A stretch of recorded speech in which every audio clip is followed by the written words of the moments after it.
Good morning all. My name is Vikas and I belong to Fatehpur in Uttar Pradesh, and I have been attending the classes here since 3rd June, and I am from CGC Landran, and I have got one of the most beautiful experiences working here and studying here. I was trained in Python, and I was not much aware about these type of languages when I started my college. So most of my seniors said that in Mohali you will get many training. There are many training centers here, but most of them suggested that AME technology stands the best.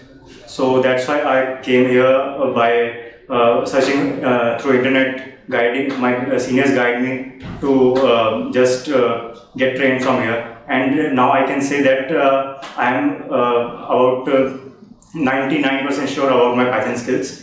The mentors here were very good. Each of my doubt was very crystal and clear after I asked them, and that's all. You should also join this. Thank you.